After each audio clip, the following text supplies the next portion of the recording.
Les amis, bonjour à tous et bienvenue dans cette toute nouvelle vidéo. Qu'est-ce que ça fait du bien de retrouver cette ambiance de la Ligue des Champions? Le premier match du PSG face à la Juve. Alors est-ce que justement le PSG a montré un excellent visage? Est-ce que le PSG est prêt justement pour cette nouvelle édition de la Ligue des Champions?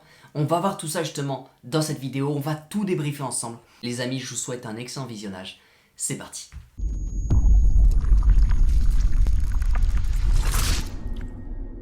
Alors franchement, quand tu sors de ce match-là, oui, les actions étaient splendides. Le PSG a montré une attaque de feu.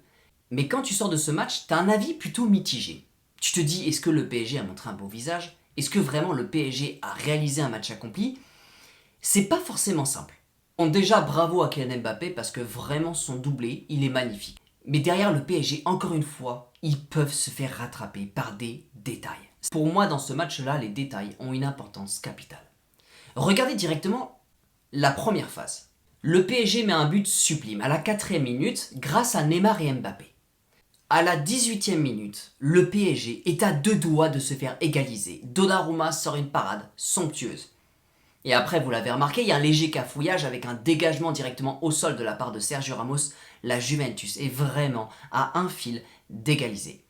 Mais la Juventus n'y arrive pas, et c'est seulement 3 minutes plus tard que le PSG met le doublé, grâce à Hakimi et Mbappé. Un 1-2 splendide qui permet à Kylian Mbappé de mettre un doublé, et surtout de créer le break face à la Juventus. Et bien sûr, à ce moment-là, on pense tous la même chose. Le PSG est complètement surpuissant dans ce match, il domine la Juventus, ils dominent avec la manière, ils ont un jeu complètement séduisant. On se dit que le match n'est même pas fini et qu'ils ont de quoi, bien sûr, mettre un 5-1, un 5-2, 4-0. On se dit que le score va être lourd car le PSG aujourd'hui est complètement au-dessus de la Juventus. Et d'un certain côté, on va faire exactement comme en Ligue 1, on va les écraser en fait. Malheureusement, c'est pas du tout ça qui se passe. Juste après la mi-temps, la Juventus montre un tout nouveau visage. Mais le PSG a de quoi complètement fracasser la Juventus. Complètement sur un éclair de génie de la part de Messi. Ce qu'il fait, c'est tout simplement incroyable. Un sombrero, il attire complètement plusieurs joueurs sur lui et il lance complètement Mbappé dans le dos de la défense. Et à ce moment-là, vous l'avez tous vu, c'est Neymar qui est tout seul côté gauche. Et à ce moment-là, bien sûr, il doit se passer beaucoup de choses dans la tête de Mbappé. Il court quasiment tout seul face au but. Vous avez complètement le Parc des Princes à ce moment-là qui est en train d'exploser. Car Mbappé court tout seul face au but. Et en plus de son côté, il a de quoi mettre un premier triplé en Ligue des Champions. Il a également de quoi complètement fracasser la Juventus avec un score de 3-0. Mais la dernière chose qu'il peut faire également, c'est passer sa balle à Neymar, qui lui est complètement tout seul à gauche. Donc à ce moment-là, Mbappé doit faire la passe à Neymar. Mais il ne la fait pas. Et ça a une importance primordiale dans ce match. Ce moment-là est un immense détail. Et car c'est juste après, malheureusement sur une erreur de Donnarumma, que la Juventus met un but. Alors c'est assez compliqué de savoir si c'est Donnarumma qui fait une mauvaise sortie, si c'est Kimpembe qui ne saute pas bien. Alors le problème à ce moment-là, c'est que même si Kimpembe il rate son intervention, normalement le gardien ne doit pas sortir à ce moment-là, car il gêne la sortie des défenseurs. Donc malheureusement, oui, il y a une mauvaise intervention de la part de Kimpembe, mais lui de son côté doit rester solide et attendre le ballon lui arriver dessus. Bref, encore une fois, c'est un manque de communication. Mais la Juventus met son but. Et à partir de ce moment-là, on voit que le PSG est complètement en difficulté, quasiment jusqu'à la fin du match. Oui, derrière, ils ont beaucoup d'occasions, mais ils les ratent. Les occasions restent magnifiques, mais le PSG ne parvient pas à remettre un but derrière. Donc malheureusement, Mbappé aurait dû faire la passe à Neymar pour clairement fracturer la Juventus et valider ce match. Alors bien sûr, après, on reste en phase de poule. Pour l'instant, le score n'est pas du tout dangereux. Même une défaite face à la Juventus, ça n'est pas complètement dangereux. Mais imaginez simplement qu'on soit en demi-finale ou finale de la Ligue des Champions. Imaginez simplement que Mbappé ne fasse pas la passe à un Neymar qui est complètement isolé côté gauche et que juste derrière, la Juventus mette un but, continue de mettre le pressing sur le PSG comme ils l'ont si bien fait, continue leur domination qu'ils ont eue forcément durant la deuxième mi-temps. On va le dire, la Juventus est très bien revenue durant la seconde mi-temps. Et à ce moment-là, la Juventus réussit à gagner contre le PSG. Et ensuite, le PSG est éliminé. Imaginez juste un scénario comme ça. Et bien à ce moment-là, on se dira pourquoi Mbappé n'a pas fait la passe à Neymar. Donc dans la situation du PSG contre la Juventus, c'est pas forcément ultra grave. Mais dans une autre situation, c'est extrêmement grave. Le PSG doit utiliser chaque détail pour gagner ses matchs. Le PSG ne doit absolument pas perdre ses matchs à cause de détails inutiles. Bon, après, à côté de ça, ça reste quand même super difficile de lui en vouloir quand c'est lui, bien sûr, qui met les 2 buts d'affilée en 20 minutes et qui donne clairement la victoire à son équipe, même si quasiment l'ensemble du PSG a super bien joué durant toute la première mi-temps, même s'il y a eu des actions totalement sublimes, Mbappé a quand même été l'auteur de 2 buts. Donc encore une fois, ça reste compliqué de lui en vouloir pour ce genre de choses, de lui en vouloir parce que justement, il voulait mettre son triplé, mais malheureusement, ça reste le football. Mais bref, j'ai assez parlé de ça. Je voudrais parler un petit peu maintenant de la manière dont ils ont joué, de leur façon d'être, et vraiment du travail de Galtier qui reste derrière. En fait, je l'ai assez répété, en fait en Ligue 1, vraiment, on marche complètement sur les adversaires. On l'a vu, le PSG vraiment domine complètement la Ligue 1 cette année. Et aujourd'hui, ce que j'ai remarqué en Ligue des Champions, c'est que malheureusement, il n'y a pas beaucoup de changements. On garde une attaque complètement folle, une attaque surpuissante, ça va à 2000 à l'heure, ça va très très vite. Mais juste derrière, c'est pas solide du tout. Donc en fait, on a un PSG qui avance très vite, qui est extrêmement fort en attaque, mais la base de la défense, le collectif en défense, malheureusement, il n'est pas solide du tout.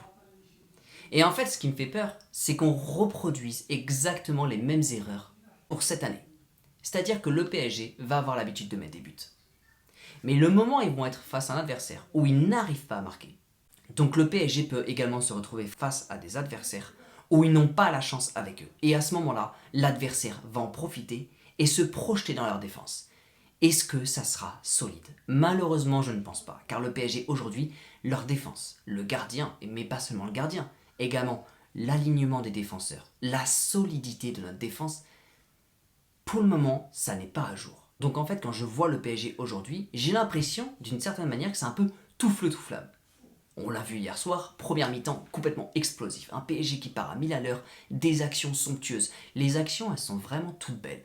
Elles ont complètement fait exploser le Parc des Princes, mais juste derrière, quand la Juventus débarque dans leur camp. Alors oui, il y a eu beaucoup de moments où vraiment on a été ultra solide. Mais il y a eu également des moments, par exemple le raté de Mukiele, la sortie hasardeuse plus ou moins de Donnarumma.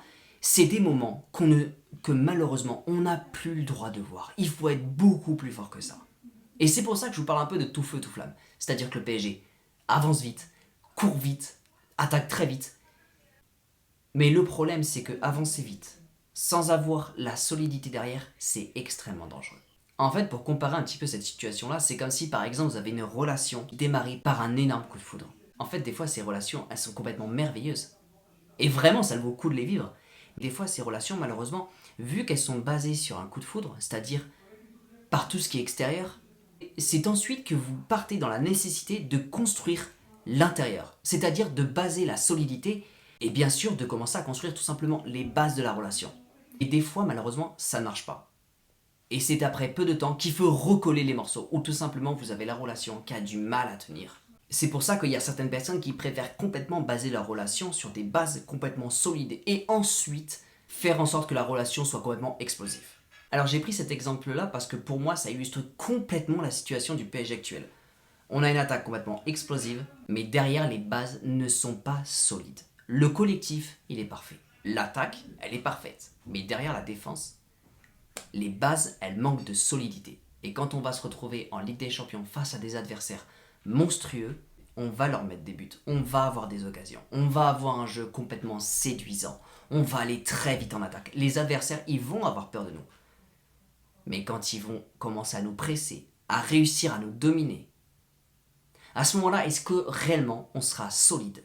Est-ce qu'à ce moment-là, justement, on n'aura pas peur? C'est la question que je me pose. Et d'ailleurs, dans la barre des commentaires, n'hésitez pas à donner votre avis là-dessus. Donc déjà, d'une certaine manière, le retour à la Juventus, ouais, il va être assez compliqué. Après, c'est complètement possible qu'on le fasse. Et je ne dis pas du tout qu'on va pas le faire. Mais ça va être très compliqué, l'ambiance ne va pas du tout être la même.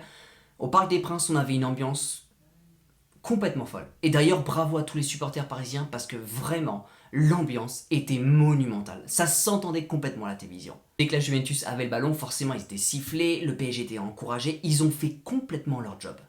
Mais quand on va aller à la Juventus, c'est les supporters de la Juventus qui vont faire leur job. On est en Ligue des Champions. Le PSG va subir complètement la pression du public italien. Ça va pas être la même chose. Va falloir être beaucoup plus solide. Ne pas se tromper sur des détails. Utiliser les moments forts et surtout être précis.